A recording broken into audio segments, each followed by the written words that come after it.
शेतकरी बांधवांनो नमस्कार.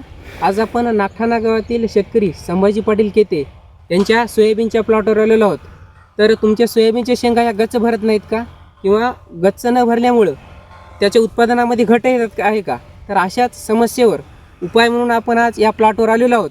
तर संभाजी पाटील केते यांनी त्यांच्या सोयाबीनच्या प्लॉटवर ॲडव्हान्स पेस्टिसाईडच्या ॲमिप्रोकेचा वापर केल्याच्यानंतर त्यांना त्याचे रिझल्ट कसे आले आपण त्यांच्याकडून प्रत्यक्ष विचारून घेऊ. ओके, नमस्कार. नमस्कार. आपण ॲडव्हान्स पेस्टिसाईडच्या ॲमिप्रोकेचा वापर मागच्या वर्षीपासून करत आहोत. तर आज 15 दिवसा अगोदर आपण जेव्हा ॲडव्हान्स पेस्टिसाईडच्या ॲमिप्रोकेचा वापर करण्याच्या अगोदर आपला प्लॉट शेंगाची कंडिशन कशी होती, प्लॉट कसा होता? 15 दिवसाखाली आज ही शेंग जी आहे ती चपटी होती. आता जे आहे ती शेंग 15 दिवसात फुल टीच भरली. म्हणजे आज तुम्ही बघू शकता कशी भरली 15 दिवसात त्याच पोझिशन.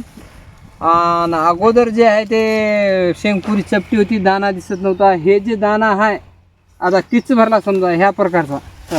तुम्ही बघू शकता दाना आणि शेंग बघू शकता तुम्ही. शेंग बघू शकता की कशी गच्च भरलेली आहे. गेल्या वर्षी ज्या वेळेस आम्ही ॲमिप्रोके मारल्या त्याच्यामुळे आमचं उत्पन्न वाढलं आणि उत्पन्न वाढलं.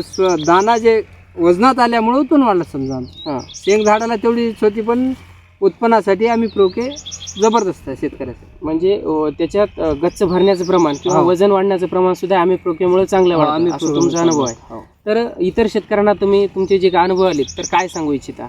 आमच्या 2 वर्षाच्या अनुभवानं आम्ही सांगू शकता शेतकऱ्यांना शेंग आणि दाना वजनात आणण्यासाठी ॲमिप्रोके कंपल्सरी वापरावं. बरं, धन्यवाद.